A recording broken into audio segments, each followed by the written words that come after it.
Dios les bendiga, es un gusto saludarles en este día. Vamos hoy a dar un repaso sobre esta clase que se llama Antiguo Testamento 1. En la última entrega vimos un poco sobre las generalidades del Antiguo Testamento y también vimos algo sobre el libro de Génesis. Hoy vamos a continuar con este material. Vamos a repasar un poquito el libro de Génesis. Vamos a ver la segunda parte del libro de Génesis. Recuerde que el bosquejo general de este primer libro de la Biblia tiene dos subdivisiones. Del capítulo 1 al capítulo 11 vemos las generalidades de Dios con la humanidad. Del capítulo 12 al capítulo 50 vemos la formación del pueblo de Dios. Y vemos los cuatro actores principales, los cuatro protagonistas principales desde el capítulo 12. Vemos a Abraham, a Isaac, a Jacob y a José, que desde el capítulo 39 hasta el capítulo 50, José se convierte en el autor principal o el protagonista principal del libro. Por lo tanto, hoy vamos a hacer un repaso genérico, general. Espero que usted tenga el tiempo disponible para poder leer estos pasajes, este libro tan hermoso, el libro que daba origen a la Biblia. Así comenzamos el material que usted lo tiene en su poder. Y aquí nos recordamos cómo está el libro,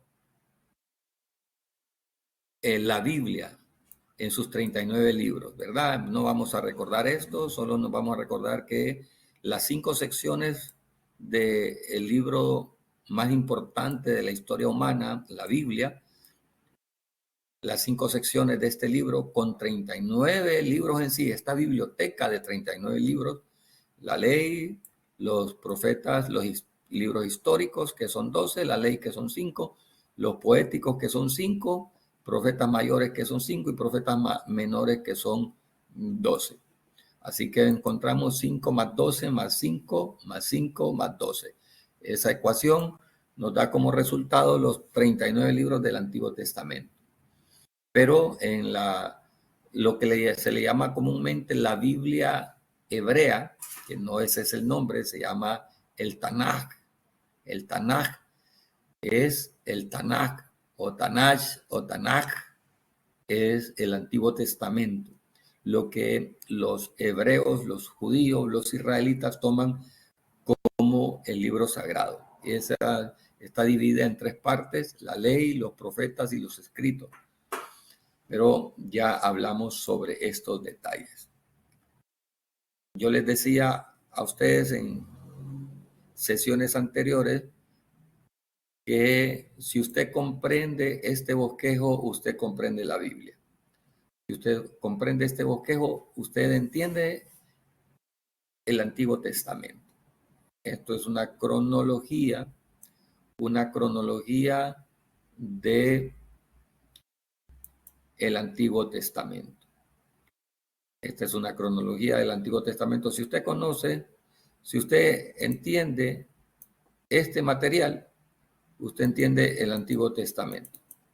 Así que vamos a hacer una línea que ya la hemos hecho en otra ocasión. Y si usted entiende esto, usted entiende el Antiguo Testamento.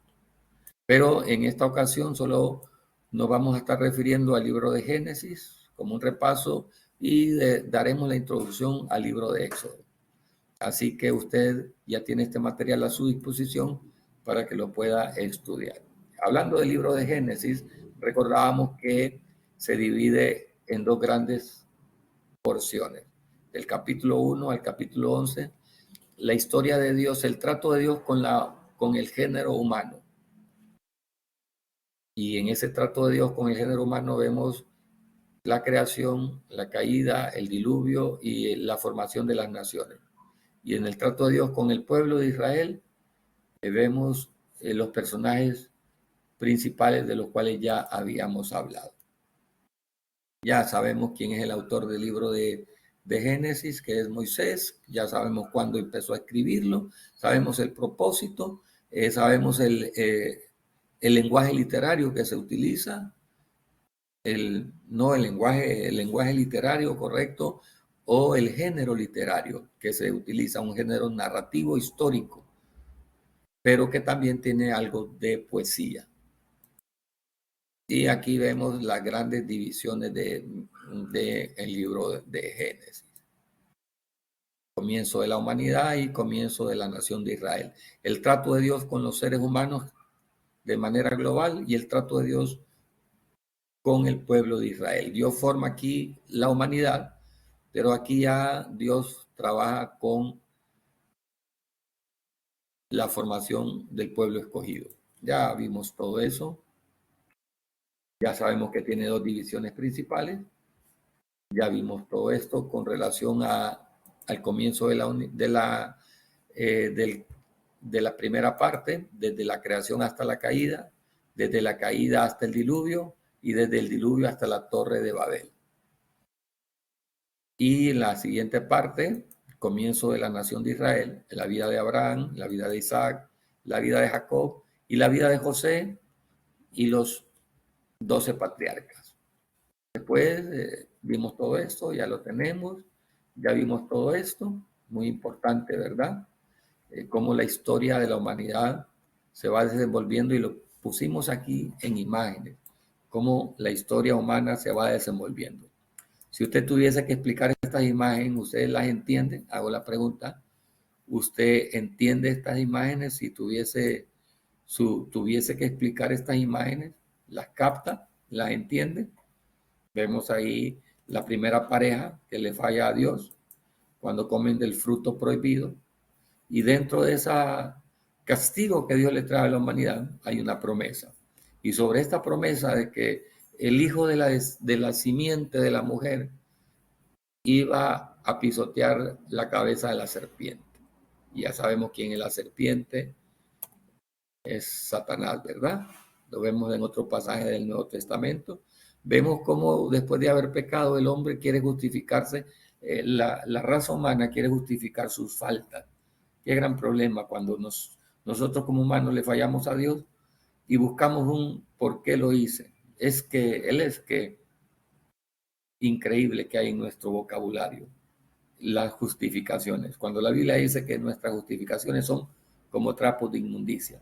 Pero Dios, en el primer sacrificio, en el primer derramamiento de sangre que hubo, fue de pieles de animales para cubrir la desnudez o el pecado de la primera raza, de la primera pareja humana.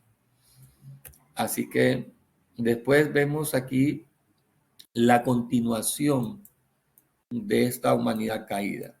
Vemos a la primera generación, los primeros hermanos, ofreciendo cada uno un tipo de sacrificio, cada cual a su gusto, ¿verdad?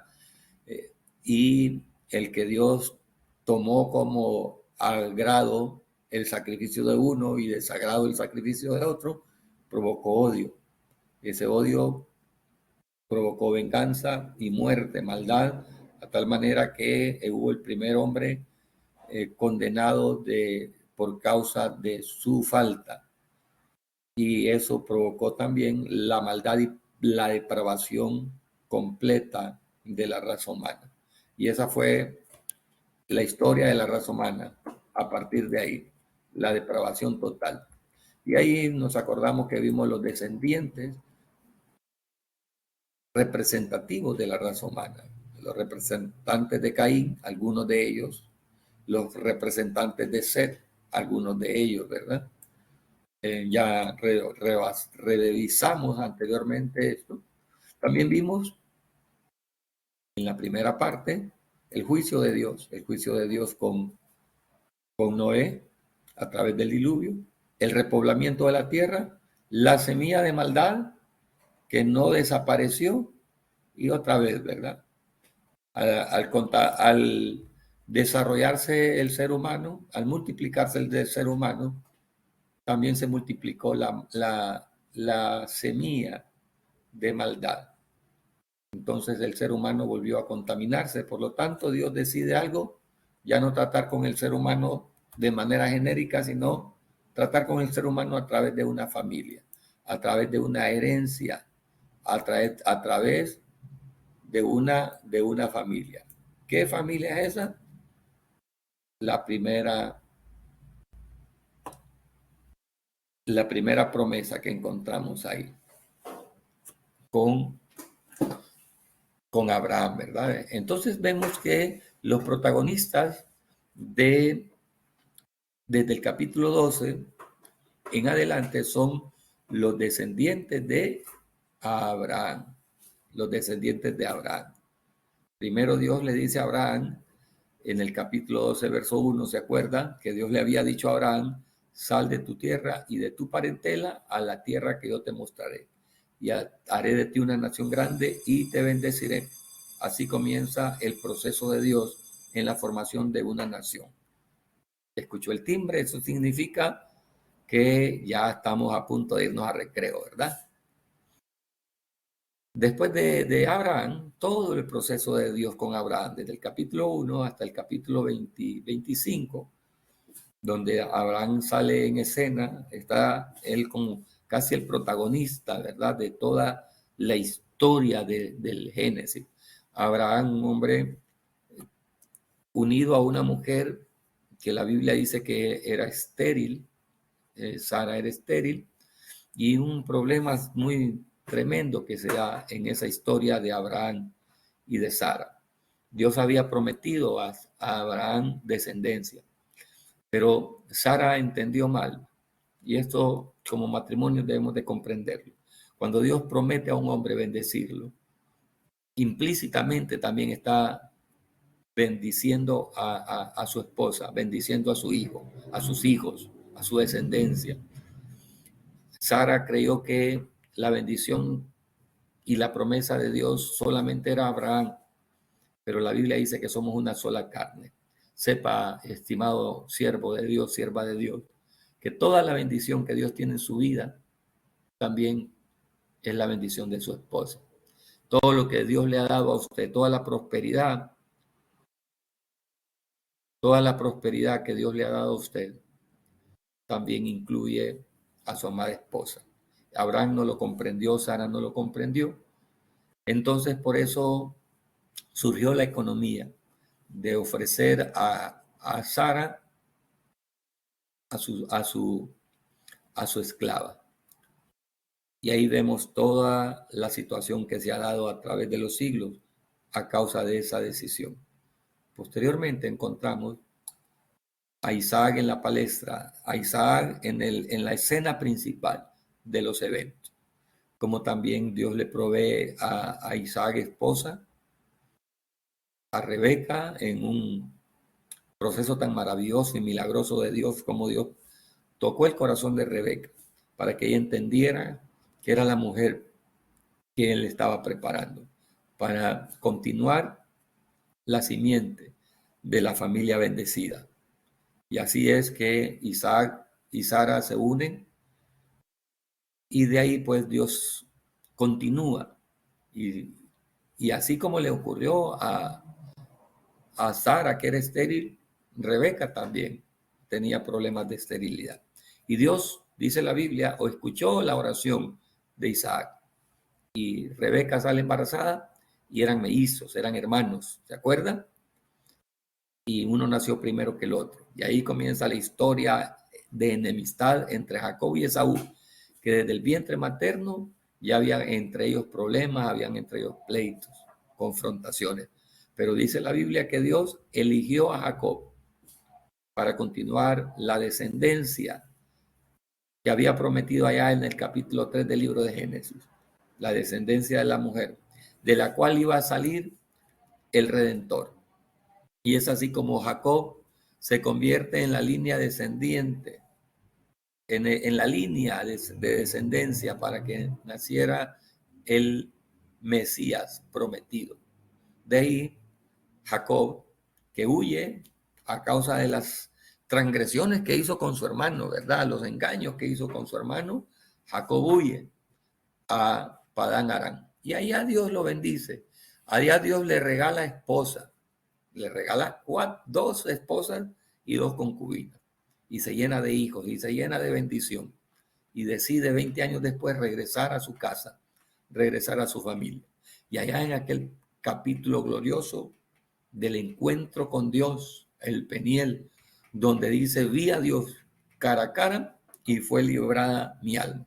Es en ese encuentro glorioso de Peniel donde ese hombre usurpador, engañador, mandraquero, encuentra la redención.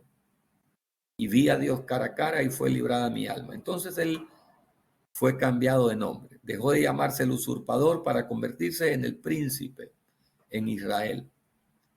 Y así se va formando progresivamente la nación de Israel a través de los procesos que Dios tiene progresivos con sus descendientes. Y Jacob, una vez anciano, con sus hijos grandes, él ve cómo José, su hijo favorito, desaparece de su presencia y le hace muerto, pero no estaba muerto.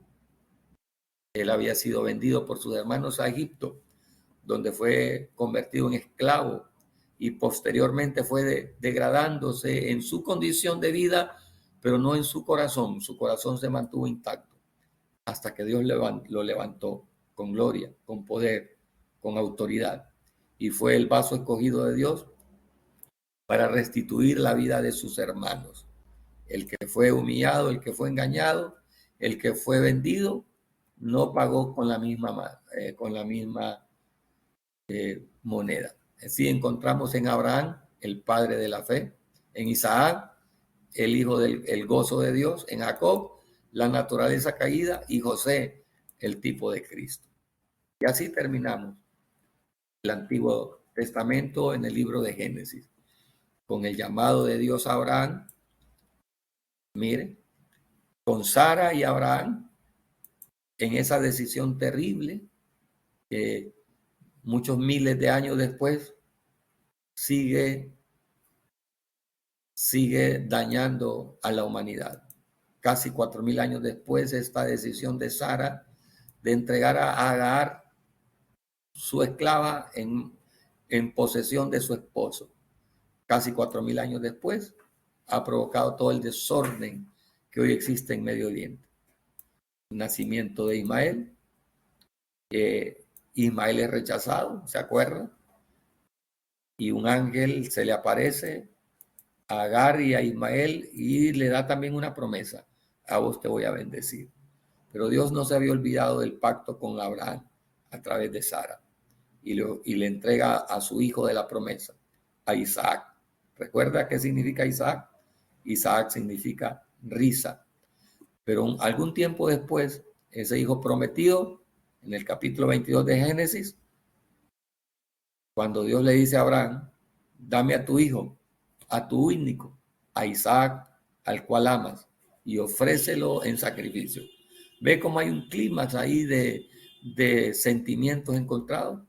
Dame a tu hijo. ¿Cuál hijo? ¿Al grande o al pequeño? No, a Isaac, al cual amas, y ofrécelo en sacrificio.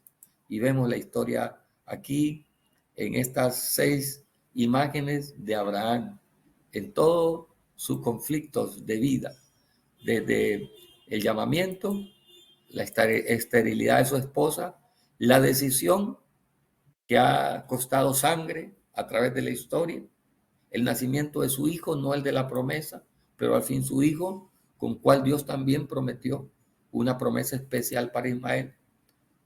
Y lo vemos aquí en la historia del ángel y Agar, pero vemos el cumplimiento glorioso de la promesa de su hijo a través de Sara. Y después, como Dios, para probar la fe de Abraham, lo pide en sacrificio. Posteriormente vemos la historia de Jacob, como Jacob es enviado por su madre, después de todos los problemas que habían entre esos dos hermanos, como es enviado a Padán Aram, ahí encuentra a Raquel. Vemos cómo Dios lo bendice trabajando, ¿sí? Vemos aquí los pozos de Jacob. Esta historia que vemos aquí es la historia de Rebeca. Rebeca, como la encuentra Eleazar con los cántaros. Vemos aquí a los trabajadores de Isaac abriendo pozos. Vemos aquí cómo le nacen los dos hijos a Isaac. ¿Sí? A Isaac le nacen los dos hijos mellizos, nacieron el mismo día, uno tomado de la mano del otro. Vemos aquí cómo estos dos hijos eran diferentes, uno era cazador y el otro, uno era cazador con Z, uno era hombre de caza con Z y el otro era hombre de caza con S. El hombre de caza con S, el amado por su mamá, el hombre de caza con Z, el amado por su papá. Como vemos el engaño de Jacob con su hermano, y eso le provoca huir de su casa. Y allá encuentra a la que fue el amor de su vida, a Raquel, allá en el pozo, y le abre, le quita la peña, la piedra, para que Raquel tome agua. Pero no solo se casa con Raquel, también se casa primeramente con Lea, después con Raquel. A Lea se la compra al contado y a Raquel se la dan a plazo. Lo engañan, ¿verdad? Él había trabajado 7 años por Raquel y cuando había pagado los 7 años, le dan a Lea. Pero a Raquel se la dieron a plazos. Te la doy y me la pagas a plazos. 7 años trabajas por ella, pero ya la vas a tener. Y en ese transcurso, mientras pagaba por su esposa, le nacieron 12 hijos. De hecho, 13. 12 hijos y una hija. Pero cuando ya sus hijos ya estaban grandes y él ya no habían pasado 14 años, sino 20, 14 años trabajó por sus 2 mujeres y 6 años por lo que se convertiría en su posesión. Él decide regresar donde su padre, donde su hermano. Y en el camino se encuentra con el ángel de Jehová, que le cambió la vida. Y aquí vemos ya instalado cómo sus 2 hijos, Simeón y Leví, destruyen a toda una comunidad, vengándose por la deshonra que le habían hecho a su única hermana, Y así vemos que transcurre la historia de Jacob, para después encontrar el Jacob anciano con su hijo predilecto. ¿Por qué José se convirtió en el hijo predilecto de Jacob? ¿Quién me puede contestar? ¿Por qué José se convirtió en el hijo predilecto de Jacob? Vamos a ver. ¿Quién me contesta? Correcto. Así como usted contestó, así es. Se convirtió en el hijo predilecto de Jacob porque era el único hijo. Bueno, no era el único, pero era el primer hijo, el hijo primogénico con la mujer que él amó primero, con Raquel. Y le da una túnica de pieles. Pero no solamente Jacob había apartado a José, Dios también lo apartó, no como su hijo predilecto, sino como su vaso escogido. Recuerde esto, Dios no tiene hijos predilectos, Dios tiene vasos escogidos. Para Jacob, José era su hijo predilecto, pero para Dios, José era su vaso escogido. Y vemos cómo José comienza a tener sueños sobre cosas donde él iba a convertirse en grande. Y esos sueños provocaron el odio, el desprecio, la envidia de sus hermanos, de tal manera que lo venden como esclavo a Egipto. ¿Y qué le dicen a su papá? Que no era esclavo, sino que había muerto, y le presentan una túnica manchada de sangre. Y su papá empezó con el luto. Y allá el Jacob, el José, esclavo, comienza a ser tentado por la patrona. Y él huyendo porque no le quería fallar a Dios, va a la cárcel. Y estando en la cárcel, le declara 2 sueños. Estaban ocultos, que no sabían una interpretación al panadero y al copero. La declaración de ese sueño le provocó acercarse al faraón y también revelarle el sueño a Faraón. Y convirtióse en el gobernador de Egipto. Siendo el gobernador de Egipto, sus hermanos, aquellos que le habían vendido, llegan sin saber que el gobernador casi rey de Egipto, regente de Egipto, segundo al mando, era su hermano. Y vemos todo el conflicto desde el capítulo 41 hasta el capítulo 45. Y allá, después del capítulo 45, vemos a Jacob reencontrándose con su padre anciano. Lo abraza, lo besa. Y al final de la historia vemos cómo Jacob bendice a sus nietos, a Efraín y a Manasés. Recuerde, esta historia es muy importante, lo que ocurre con Efraín y Manasés, porque hay un pasaje en la Biblia, varios pasajes en la Biblia donde vemos cuando Jacob es anciano repartiendo bendiciones y le quitó la primogenitura a Rubén, pero no se le entregó a los que seguían, no se le entregó ni a Simeón ni a Leví, que eran los hijos que seguían. Tampoco se le entregó la primogenitura a Judá, sino que se le entregó la primogenitura a José. Bueno, ¿dónde vemos el cumplimiento de esa primogenitura? Cuando está el repartimiento de tierras. Que a José, Jacob le da 2 porciones. Y allá adelante en el libro de Jueces, en el libro de Reyes, en los libros de Reyes, encontramos el cumplimiento de esa promesa. Cuando el pueblo de Israel se separa, cuando la nación de Israel, el reino de Israel, se separa, y vemos cómo Efraín queda como la tribu paterna, la tribu máxima. Ahí vemos el cumplimiento de esa promesa. Samaria es el cumplimiento de la promesa de Dios para José, en la cual le dice, tu hijo heredará. Y ahí vemos el cumplimiento de la doble porción. Y así termina el libro de Génesis, con la familia completa unida. Y al final con la muerte de Jacob y posteriormente en el capítulo 50, la muerte de José. Y terminamos entonces con esta primera parte y continuamos con Éxodo. Dios me le bendiga. Es un placer haber compartido este resumen del libro de Génesis.